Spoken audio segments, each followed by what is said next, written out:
Hi everyone, today is Tuesday, May 26, 2026, and this is the reading for today. As I shuffle, I'm going to ask for the message that we need to hear in order for us to align with the highest version of ourselves. And I'm going to start by pulling a few tarot cards and we can dive into today's message. So we've got the Nine of Swords reversed. A period of grief is coming to an end for you, but you haven't quite found clarity, the lesson that is being offered through this grief yet. And the Hanged Woman. So it seems like you're releasing, moving out of a period of grief, a period of mourning. You lost something important to you, something is shifting in your life, but you haven't quite figured out the lesson beneath all of it. You haven't found the clarity that you have been looking for. And the Hanged Woman is representing a time of rest, a period of rest for you.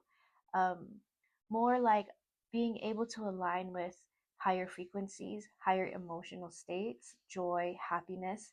When you begin to choose those states, you'll be able to find the clarity that you've been looking for, that you've been seeking.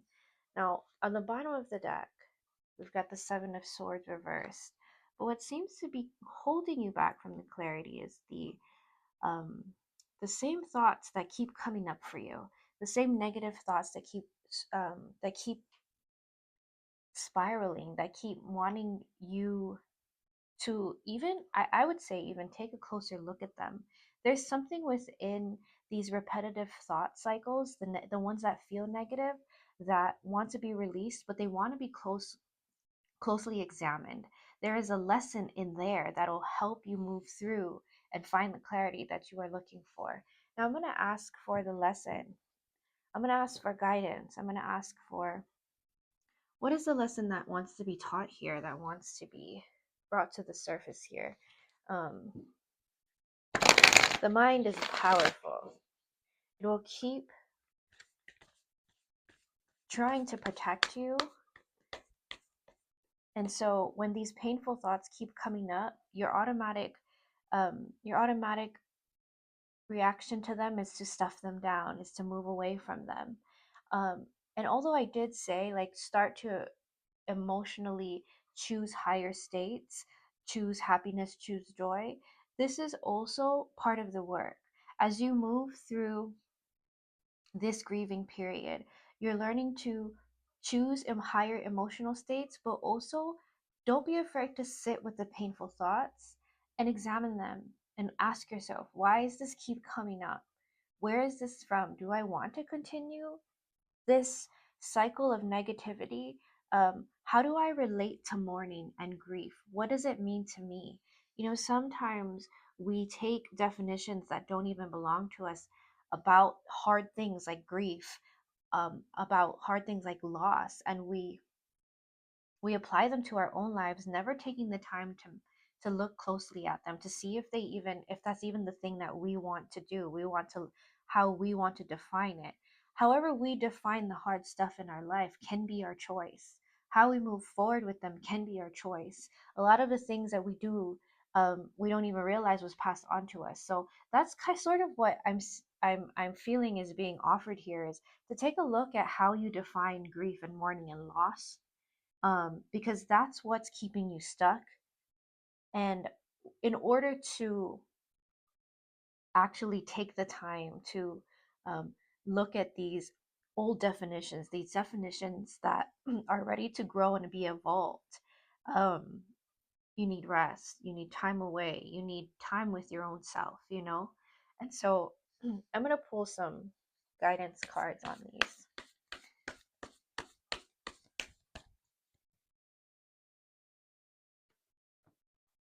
Okay, so we've got Legacy of Light. So those who have come before you are assisting you with this. But like I was also saying for previously, you have learned systems from those who have come before you. And so taking the time to sit with those definitions, really examine why you do what you do, why you think the things that you do, is what is being offered here, is what is being encouraged here. Beyond the mind, the heart beats. And so the things that you have learned from the people who have come before you, um, or the people who have raised you, the society the environment you grew up in, um, you also have the power to see past those cycles that have been playing out in your life. Um, and beyond the mind, the heart beats is really just get out of your mind and into your body. And that's indicated also here by the hanged woman. You know, take some time, nurture, nourish yourself. You are repeating old cycles of grief that are no longer serve you anymore. The way that you see and perceive loss is no longer serving you anymore. And your heart knows the answer. And the only way to access the intelligence of the heart is to quiet your mind. Meditation, walking through nature, just getting out of the everyday routines that you have been, I feel, forcing yourself to stick with because you have been grieving is what's going to help you access higher wisdom. And like always, focus on the light, focus on what's working, choose those higher states of emotions, like I was saying earlier in the reading. And those practical steps, as simple as they may seem, really, really help. They really, really help you get back to you. And that's really the important part of this is learning to find your center, learning to find who you truly are beyond all the old cycles, beyond all the noise that you hear, especially in challenging periods like this. You get to redefine how you handle these types of things in your life, hard things. And so I hope you are able to draw something valuable from today's reading. Have a great day.